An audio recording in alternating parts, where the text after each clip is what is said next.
Buenas noches. Ahora sí, este es el último punto del último autor. Vamos con el cambio de paradigma. Punto 5.4 de los apuntes de César Tejedor Campomanes.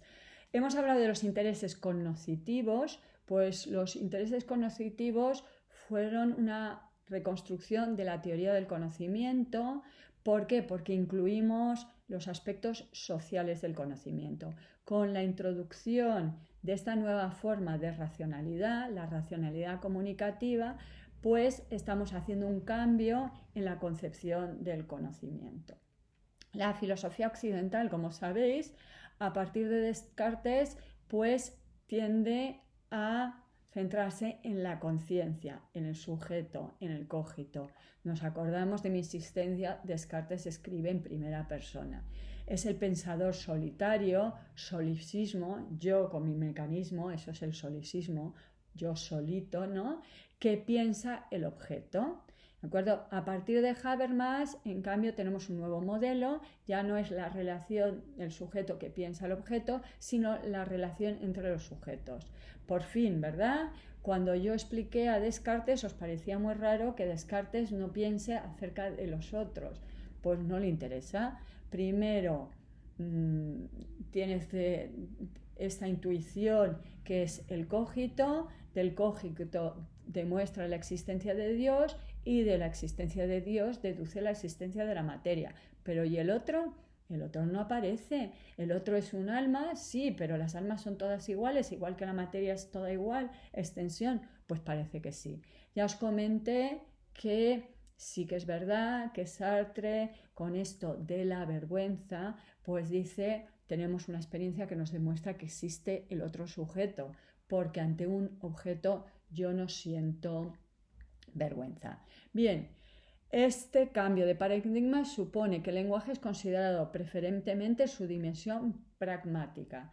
De clases de lengua ya sabéis que el lenguaje tiene una dimensión sintáctica, semántica y pragmática. Pragmática quiere decir que, por ejemplo, las palabras no tienen el mismo significado dependiendo del contexto. Hoy digo una cosa y es graciosísimo, 3 días más tarde lo digo y como las circunstancias han cambiado, el contexto no es el mismo, sienta fatal. Bien, hay una dimensión pragmática. Entonces, estamos hablando del uso del lenguaje. ¿Cómo se usa? ¿Dónde se usa? ¿Cómo se usa? Entonces, no es lo mismo con quién, cuándo utilizó la misma palabra. Entonces, la teoría de la acción comunicativa supone la construcción de una pragmática universal, que eso es lo que vamos a ver a continuación, y vamos a destacar dos consecuencias importantes de esta dimensión pragmática. La teoría consensual de la verdad. A ver, un señor que se llamaba Peirce, pero de nuevo me lo salto alegremente, nos decía que la verdad era la opinión que está llamada a que se pongan de acuerdo en ella todos los que investigan en lo que es lo que entendemos por verdad. Es decir, voy a llegar a un acuerdo. La verdad es el acuerdo al que hemos llegado. Bien, lo que nos interesa es Habermas, que nos da una versión revisada de Peirce. Puedo atribuir un predicado a un sujeto si y solo si cualquier otro que pudiera entrar en un diálogo conmigo atribuyera el mismo predicado al mismo sujeto. Bien, vemos que la verdad ahora se basa en el acuerdo con el otro. Recuerdo distintas teorías de la verdad. Aristóteles, la clásica, la verdad es la adecuación de mi pensamiento con la realidad. El perspectivismo que acabamos de ver en Ortega y en Nietzsche. Y ahora nos encontramos que la verdad es que el otro pudiera unir a este predicado y este sujeto igual que yo. Necesito al otro para llegar a la verdad. Ello quiere decir que se sitúa la verdad en el contexto pragmático del lenguaje. Para saber que el otro lo haría, tengo que hablar con él, tengo que dialogar con él. Y que la teoría consensual indica bajo qué condiciones está justificada nuestra pretensión de que nuestros enunciados son verdaderos. el otro me permite saber que lo que yo estoy diciendo es verdad. Vamos a hablar de una ética del discurso, es decir, que Habermas tiene una ética y en un momento dado, si Nietzsche nos cae fatal y nos parece horrible, la ética de Nietzsche, dado que Marx no tiene ética y dado que Ortega no tiene ética, podríais utilizar a Habermas. Yo no os lo exijo en el examen, pero podríais hacerlo en la EBAU, ¿de acuerdo? Bien, vamos a ver que la ética de Habermas es una reelaboración de la ética formal de Kant.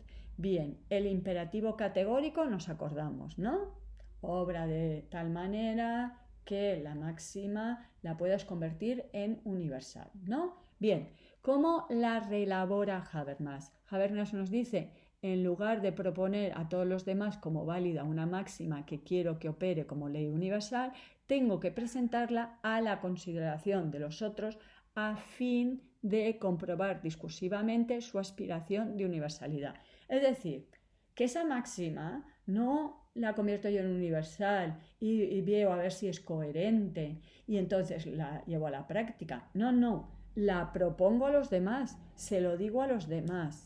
Seguimos leyendo un poquito más esta cita de Habermas. El peso se traslada, pues, desde aquello que cada uno puede querer sin contradicción alguna como ley general, a lo que todos de común acuerdo quieren reconocer como norma universal.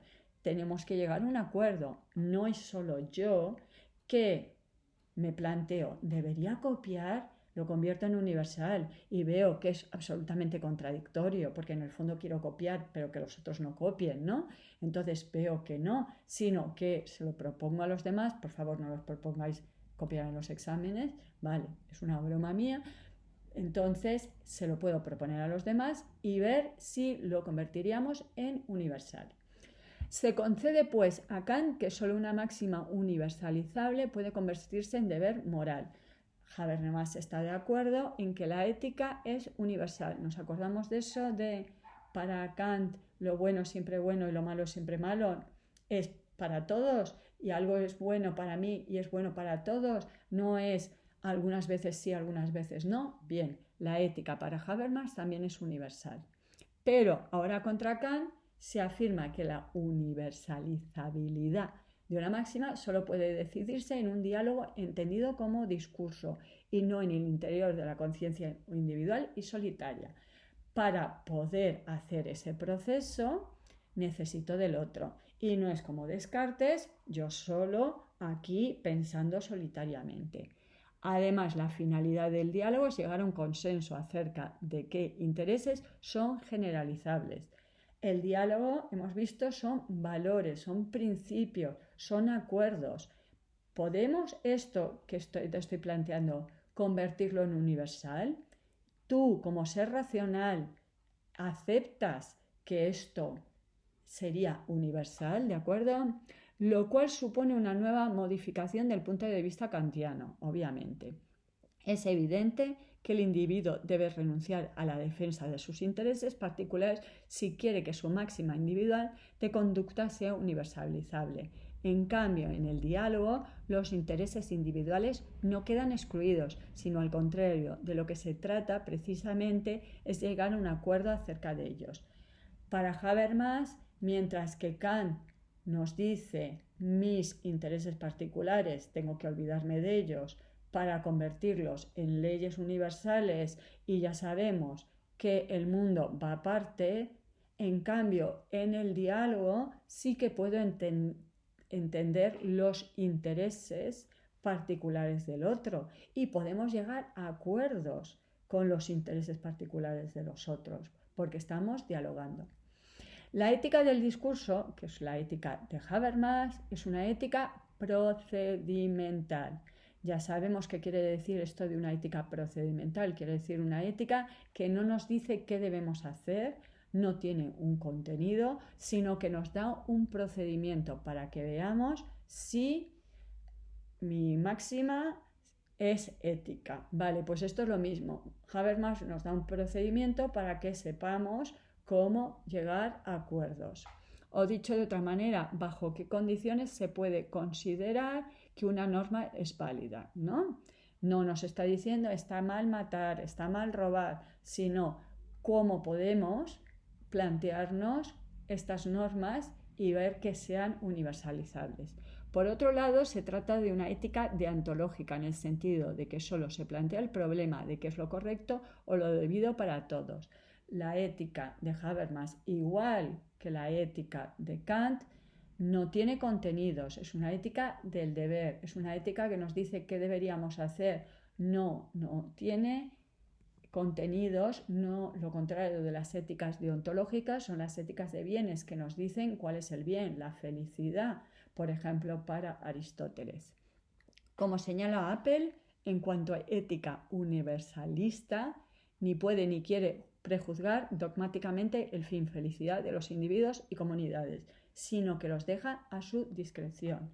Apple, que es otro señor alemán también que trata de ética, nos está diciendo que la ética de Habermas no nos dice lo que es la felicidad ni los fines que aspiramos, sino nos da el procedimiento para que lleguemos a esas conclusiones.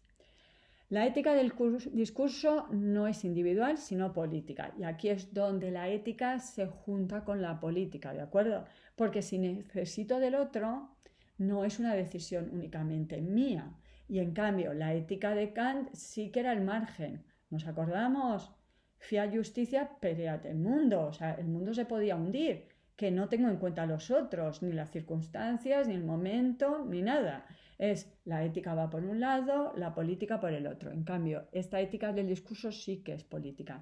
Tiene como presupuesto la existencia de una comunidad de diálogo en la que sin coacción alguna y en total igualdad de oportunidades para opinar, se busca un consenso racional acerca de qué intereses se puede considerar como comunes. Bien, antes decía que es una ética procedimental. Entonces nos dice cuáles serían los procedimientos para poder llegar a esos acuerdos. Pues por ejemplo, que no haya coacciones. Segundo, que haya total igualdad, ¿vale?, de oportunidades para opinar. Si unos pueden opinar y otros no pueden opinar, ya no es esa comunidad del diálogo. Y me diréis, es que eso cuando se ha dado y cuando se dará. Habíamos hablado también del punto de ideal, ¿vale? Entonces, ¿cómo debería ser? Bueno, pues debería ser una sociedad donde no hay coacciones, una sociedad donde hay igualdad de oportunidades para opinar. Eso sería el ideal, que es lo que vamos a ver a continuación. Desde luego, la existencia de una comunidad de este tipo entre prácticamente en el campo de la utopía. Y por eso Habermas emplea la expresión comunidad ideal de diálogo. Habermas nos está diciendo cómo sería esa comunidad ideal que podría dialogar, llegar a acuerdos, llegar a universales. En cualquier caso, la ética del discurso es también al mismo tiempo un modelo de democracia participativa, porque necesito al otro, porque si no, ¿cómo llego a acuerdos? Si niego al otro, o no escucho al otro, o no intento entender al otro, sería imposible la ética para Habermas, pero también la política. Y con esto hemos acabado. Increíble, ¿verdad? Y aquí tenemos a Habermas diciéndonos adiós desde su ventanita. ¡Chao!